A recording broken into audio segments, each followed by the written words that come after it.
Perkenalkan, nama saya Sabrina Lydia Simanjuntak, NRP 05111940001007.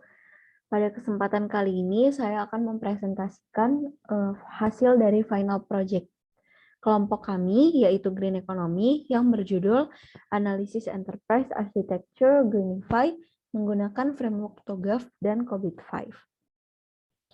Adapun untuk latar belakangnya sendiri, jadi ada salah satu permasalahan pada green economy, yaitu tingginya dampak emisi karbon bagi lingkungan yang menyebabkan kondisi lingkungan semakin buruk, di mana salah satu dari penyumbang emisi karbon ini ialah segala macam aktivitas manusia, termasuk pemenuhan kebutuhan pangan. Nah, jadi melalui permasalahan tersebut, kami menghadirkan solusi digital berupa aplikasi Greenify, di mana pada aplikasi ini pengguna dapat mengetahui dampak karbon dari makanan dan untuk menampilkan dampak emisi karbon yang dihasilkan serta cara untuk mengurangi emisi karbonnya. Untuk tujuannya sendiri bisa dilihat pada berikut ini.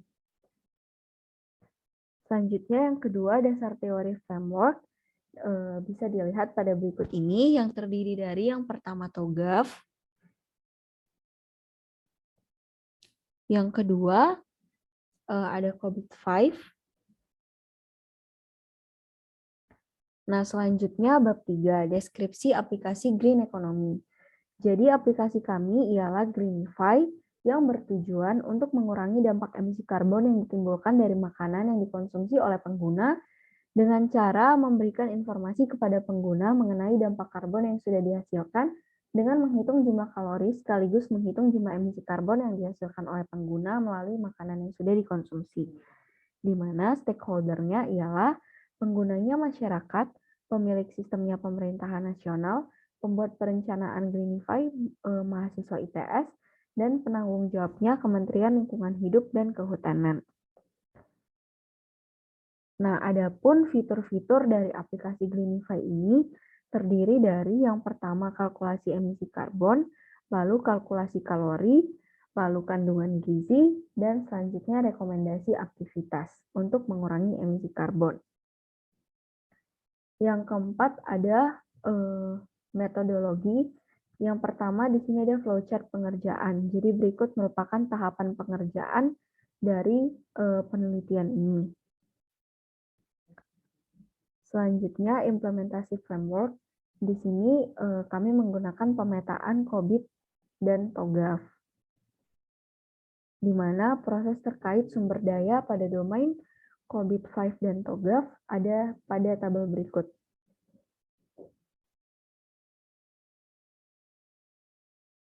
Selanjutnya pemetaan tata kelola teknologi informasi Greenify dengan TOGAF ADM. Nah, di sini enterprise goal kami ialah customer, yaitu information based strategic decision making, dan internal, yaitu optimization of business process functionally.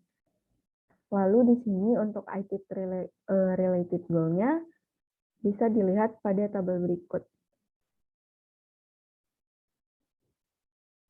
Nah, selanjutnya dari IT related goal tersebut, kami mengklasifikasikannya menjadi beberapa COVID-5 proses yang bisa dilihat sebagai berikut, di mana di sini kami memilih untuk masing-masing proses. Untuk saya sendiri memilih APO 02.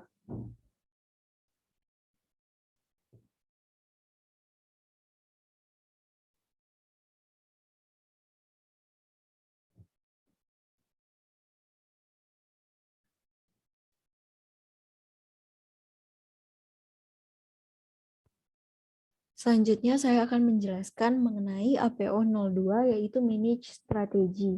Nah, jadi berdasarkan gambar 2.1, yaitu fase TOGAF tadi, nah di mana di sini bisa dilihat bahwa dalam TOGAF yang berkaitan dengan APO 02 Manage Strategy pada COVID-5 ini terdapat di fase A, yaitu Architecture, Vision, dan juga fase B, itu Business Architecture.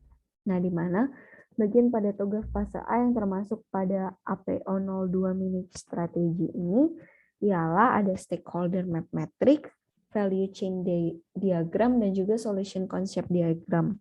Nah, lalu untuk yang fase B-nya sendiri, ada 5, yaitu business service catalog, business capability catalog, business model diagram, business service or information diagram, dan functional decomposition diagram. Nah, untuk yang pertama ada APO 02.01, yaitu Understand Enterprise Direction, di mana aktivitas pada APO 02.01 ini yang pertama ada Develop and Maintain an Understanding of Enterprise Strategy and Objective, as well as the current enterprise operational environment and challenges. Nah, jadi di sini saya membagikannya menjadi yang pertama objek strateginya, yaitu mengatasi dan mencegah dampak dari tingginya emisi karbon lingkungan. Lalu untuk lingkungan operasionalnya itu memiliki skop yang cukup luas, yaitu kesehatan, ekonomi, dan juga lingkungan dengan sasaran pengguna masyarakat umum, terutama yang pegiat lingkungan dan kesehatan. Lalu untuk tantangannya sendiri adalah mungkin nantinya akan kurang memperoleh minat dan umpan balik positif yang cukup dan pantas dari masyarakat. Lalu aplikasi ini karena bersifat non-profit mungkin bisa menjadi tantangan, khususnya dalam hal pengembangan dan perawatan sistem aplikasi. Yang kedua adalah develop and maintain an understanding of the external environment of the enterprise. Nah, jadi di sini terdapat lingkungan eksternal yang terdiri dari lingkungan khusus dan lingkungan umum, di mana lingkungan khusus itu ada konsumen, pesaing, dan pressure group. Lalu untuk penjelasan lebih jelasnya bisa dilihat di sini. Lalu untuk lingkungan umum terdiri dari sosial budaya, hukum, ekonomi, dan teknologi. Selanjutnya, identify key stakeholders and obtain insight of the requirements. Nah, ini sudah ada di fase pada TOGAF, yaitu preliminary fase, di mana untuk penggunanya sendiri masyarakat umum, lalu pemilik sistemnya pemerintahan nasional, pembuat perencananya mahasiswa ITS, dan penanggung jawabnya Kementerian Lingkungan Hidup dan Kehutanan. Di mana untuk penjelasan lebih lanjut bisa dilihat di sini. Lalu selanjutnya, identify and analyze source of change in the enterprise and external environments. Untuk yang di enterprise-nya sendiri, yaitu perusahaan, ialah saat perusahaan nantinya berkembang dan semakin besar, sehingga nanti kebutuhan dari perusahaan akan ikut terekspand dan sistemnya juga ikut mengalami perkembangan dan perubahan. Lalu untuk di lingkungan eksternalnya sendiri, mungkin bisa berupa dari lingkungan umum seperti perubahan gaya hidup masyarakat, peraturan perundang-undangan, kondisi ekonomi dan teknologi, ataupun yang lainnya. Selanjutnya, ascertain priorities for strategic change. Nah, di sini untuk definisi dari perubahan strategis ialah perubahan yang berdampak luas dan memerlukan koordinasi dan dukungan dari unit-unit terkait atau bahkan seluruh komponen perusahaan. Sehingga untuk prioritasnya sendiri di sini yang pertama yang paling esensial yaitu perubahan cara kerja untuk meningkatkan efisiensi, peningkatan penghasilan atau revenue atau pemakaian sumber daya. Lalu yang kedua, perubahan arah atau fokus bisnis, dan yang mungkin opsional ialah perubahan budaya dan nilai dari perusahaan. Lalu selanjutnya, understand the current enterprise architecture and work with the enterprise architecture process to determine any potential architecture gap. Jadi di sini arsitektur yang kami gunakan ialah MVC atau Model View Controller, di mana penjelasannya bisa dilihat pada bagian berikut ini.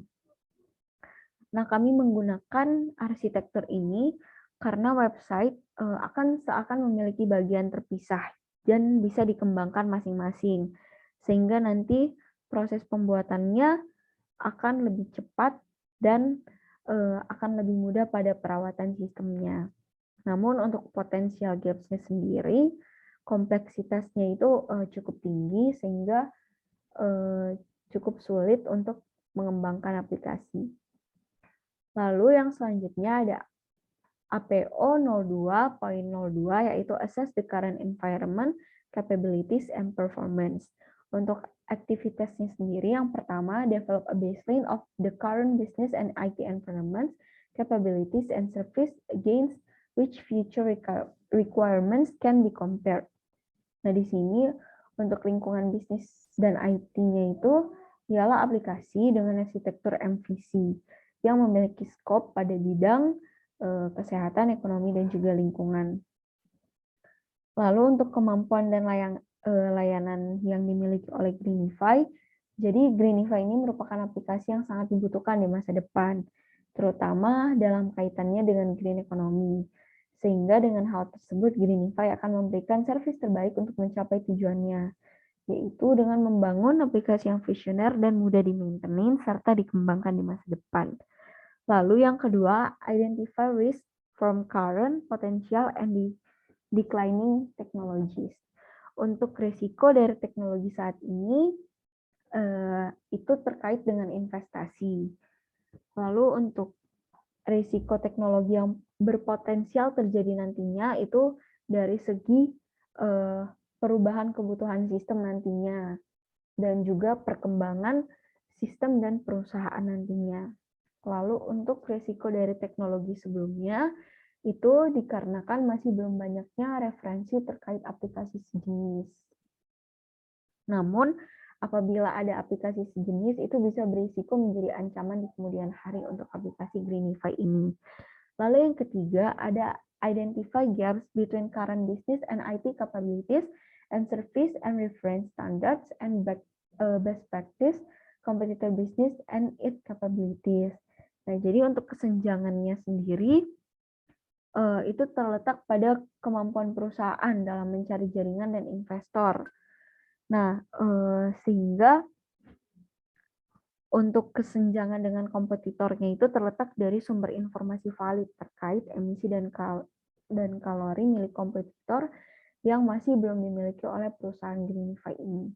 Lalu yang keempat, ada identify issue, strengths, opportunities, and threats in the current environment.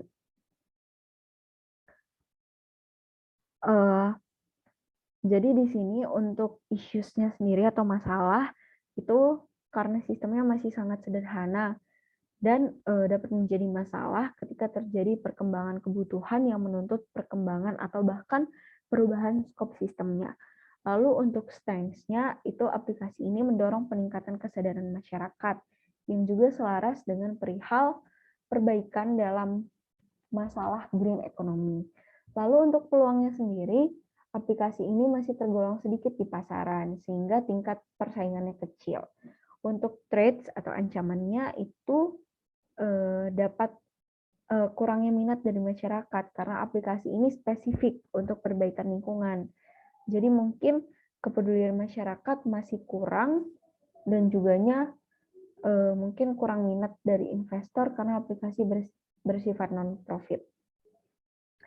Lalu selanjutnya untuk APO 02.03 itu define the target IT capabilities, di mana aktivitasnya yang pertama consider validated emerging technology or innovation ideas. Nah, jadi untuk ide-ide barunya itu mungkin aplikasi Greenify ini, lalu terkait dengan desain UI-nya yang mungkin bisa dibuat mudah digunakan namun tetap menarik sehingga bisa menarik perhatian pengguna.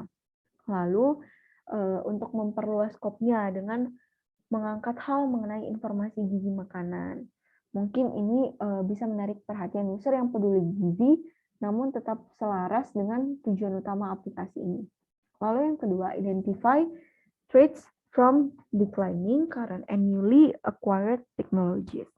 Untuk ancaman dari teknologi saat ini itu masih terkait investasi, sehingga takutnya jika ada perubahan sistem bisnis, itu akan sulit, khususnya dalam hal-hal yang membutuhkan dana. Lalu untuk ancaman teknologi yang berpotensi terjadi, itu dari segi perkembangan dan perubahan kebutuhan sistem, dan juga tekanan dan tuntutan dari lingkungan eksternal, dan perusahaan, yang mana bisa menyebabkan perubahan skop atau arah dari sistem. Lalu selanjutnya, ancaman dari teknologi sebelumnya itu belum banyak referensi, namun bisa menjadi ancaman di kemudian hari untuk aplikasi sejenis.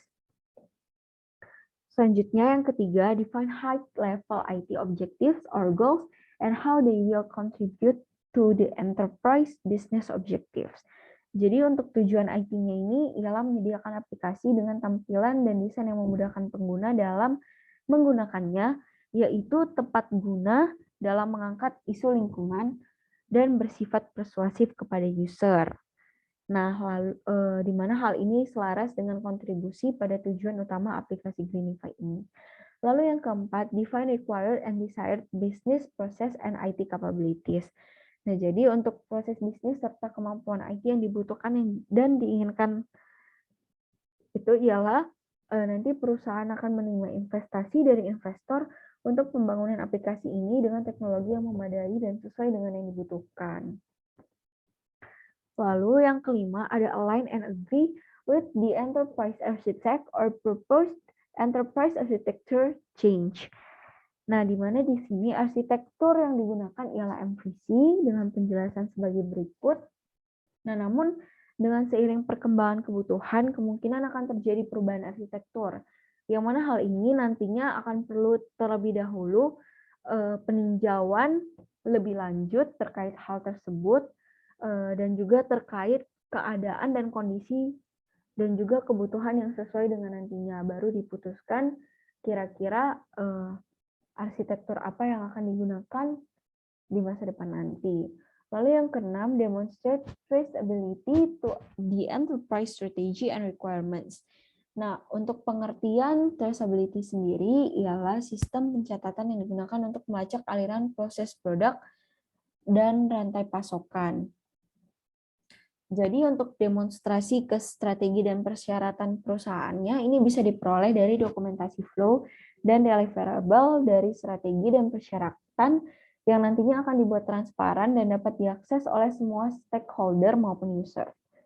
Lalu selanjutnya, bagian 4.2.4.4 yaitu APO 02.04 mengenai conduct a gap analysis, di mana aktivitasnya yang pertama, identify all gaps and changes required to realize the target environment.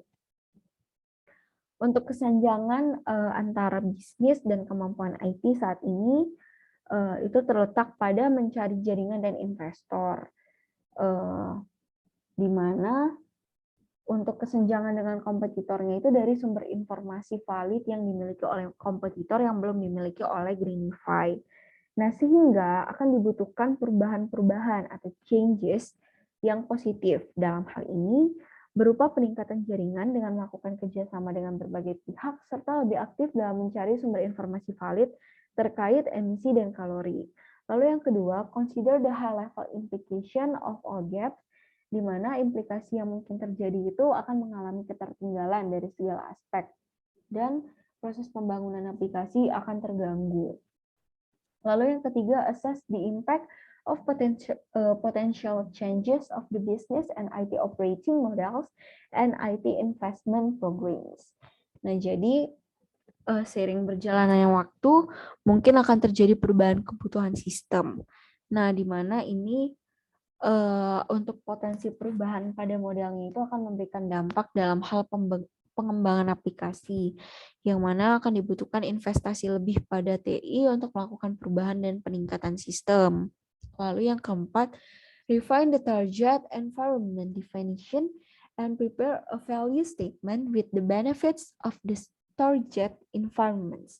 Di mana target environments-nya ini itu lingkungan yang secara penuh memenuhi objektif strategi dari aplikasi Greenify, di mana objektif strateginya ini mengatasi dan mencegah dampak dari tingginya emisi karbon.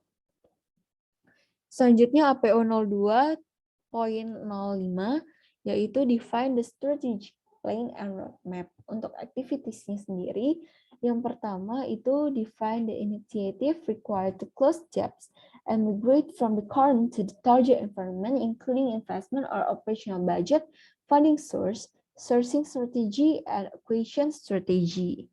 Nah, untuk kesenjangannya sendiri itu bisa dilihat pada bagian berikut. Nah, untuk meminimalisir kesenjangannya agar lebih sesuai dengan target itu dibutuhkan perubahan positif, yaitu peningkatan jaringan dan juga yang mana peningkatan jaringan ini dapat mempermudah dalam mendapatkan investor dan juga pembuatan anggaran. Dan juga untuk lebih aktif dalam mencari sumber informasi valid terkait emisi dan kalori. Selanjutnya yang kedua, identify and adequately address risk, cost, and implication of organizational changes, technology evolution, regulatory requirements, business process reengineering, staffing and sourcing and outsourcing opportunities, etc. in the planning process. Di mana risiko yang mungkin berpotensial terjadi nantinya itu ialah berupa perubahan kebutuhan sistem. Lalu untuk yang ketiga, determine dependencies, overlaps, synergies, and impacts amongst initiative and priorities the initiative. Untuk ketergantungannya sendiri itu kerjasama dengan berbagai pihak nantinya akan mendapatkan investor dan juga akan mempermudah dalam melaksanakan inisiatif yang lain, yaitu semakin aktif dalam mencari sumber informasi valid terkait emisi dan kalori. Lalu yang kedua, untuk overlap-nya itu dari segi fokus pihak yang akan diajak kerjasama. Di mana untuk inisiatif pertama, yaitu memperoleh investor, pihaknya ialah pihak-pihak yang berkaitan dengan pendanaan. Namun untuk inisiatif kedua, pihaknya ialah yang berkaitan dengan kesehatan dan ilmuwan lingkungan. Lalu yang ketiga, sinergi dan dampak. Untuk sinerginya itu inisiatif peningkatan jaringan dan kerjasama. Untuk dampaknya, ialah nantinya akan mempermudah dalam melaksanakan inisiatif yang kedua, yaitu dari segi informasi valid. Lalu selanjutnya ada prioritas. Urutan prioritasnya yang pertama itu inisiatif peningkatan jaringan dengan melakukan kerjasama dengan berbagai pihak. Lalu yang kedua itu semakin aktif dalam mencari sumber informasi valid terkait emisi dan kalori. Yang keempat ada identify research requirements, schedule, and investment or operational budgets for each of the initiatives. Untuk sumber dayanya itu ialah peningkatan jaringan, SDM, tempat presentasi, alat-alat presentasi. Untuk inisiatif kedua itu sumber dayanya SDM dalam bidang IT, kesehatan dan lingkungan, dana untuk biaya, data-data atau informasi terkait. Lalu untuk jadwal, untuk inisiatif pertama tadi, jadwalnya bisa dirundingkan dan disesuaikan dengan pihak yang ingin diajak kerjasama. Untuk inisiatif kedua, jadwalnya fleksibel, bisa dilakukan kapan saja. Lalu untuk anggaran, untuk inisiatif pertama, budget dapat diusulkan di sekitar 10 juta. Dan untuk yang kedua, itu budgetnya sekitar 100 juta. Lalu yang kelima, create a road indicating the relative scheduling and interdependencies of the initiative. Nah, yang pertama itu bisa dijadwalkan kerjasama, lalu dari situ bisa melakukan inisiatif-inisiatifnya. Yang keenam, translate the objectives into outcome measure represented by metrics or what and targets how much that can be related to enterprise benefits. Nah, jadi untuk metriknya itu untuk inisiatif pertama itu berupa jumlah pihak yang berhasil diajak kerjasama. Untuk inisiatif kedua dapat berupa jumlah database informasi valid.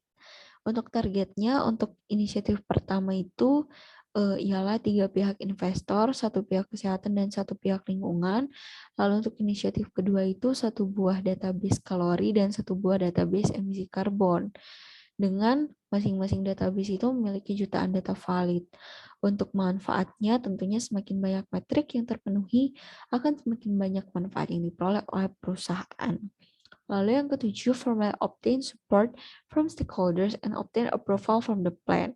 Nah, jadi segala pemaparan, inisiatif, dan rencana ini akan dipaparkan kembali ke stakeholders sebelum dijalankan. Lalu nantinya akan dijalankan setelah mendapatkan persetujuan formal yang berupa tanda tangan persetujuan pada laporan perencanaan. Lalu selanjutnya ada APO 0206 yaitu Communicate the IT Strategy and Direction. Yang pertama untuk aktivitasnya, develop and maintain network for endorsing, supporting, and driving the IT strategy, di mana di sini perusahaan itu dapat bekerja sama dengan berbagai pihak yang berkepentingan, yaitu pihak yang berkaitan dengan investor, investasi, pengembang IT, lingkungan, kesehatan, dan ekonomi. Lalu yang kedua, develop a communication plan covering the required message and target audience, communication mechanism, channel, and schedule. Untuk pesan yang diperlukan itu mencakup bagaimana aplikasi ini menjadi solusi dari masalah pada green economy, audiens targetnya masyarakat umum, dan berbagai pihak berkepentingan. Lalu untuk mekanisme atau channelnya itu bisa melalui iklan, sosialisasi langsung, lalu meeting, dan presentasi. Untuk jadwalnya, untuk masyarakat umum bisa dilakukan 24 jam, dan untuk para pihak berkepentingan mungkin bisa direncanakan bersama. Lalu yang ketiga, prepare a communication package that delivers the plan actively using available medias and technologies. Nah, jadi dalam mengkomunikasikan rencananya tadi, bisa digunakan media yang sesuai dan mungkin up to date sesuai dengan sasaran pengguna. Nah, untuk yang masyarakat umum tadi, media yang up to date bisa berupa iklan di televisi dan sosial media. Lalu untuk obtain feedbacks and update the communication plan and delivered as required. Jadi perusahaan ini bisa sekaligus meminta feedback dari pengguna sekaligus selagi mengkomunikasikan plan-nya. Di mana di sini perusahaan bisa mengupdate lagi media komunikasinya dan juga mengupdate produk sesuai dengan feedback yang telah diperoleh melalui tadi dan juga melalui usability testing. Lalu selanjutnya yang terakhir untuk kesimpulan dan saran. Jadi kesimpulannya dari hasil analisis ini bisa dilihat bahwa framework COVID-5 dan TOGAF itu memiliki kecocokan untuk membantu organisasi dalam membuat enterprise architecture yang lebih baik. Namun untuk sarannya sendiri, jadi belum semua komponen pada framework TOGAF ini memiliki kecocokan dengan COVID-5. Nah, jadi disarankan untuk melakukan analisis lebih lanjut, terutama pada COVID proses lainnya, untuk meningkatkan kecocokan ini sehingga enterprise architecture dapat dilakukan lebih baik lagi. Mungkin sekian presentasi dari saya. Mohon maaf apa ada salah kata. Sekian dan terima kasih.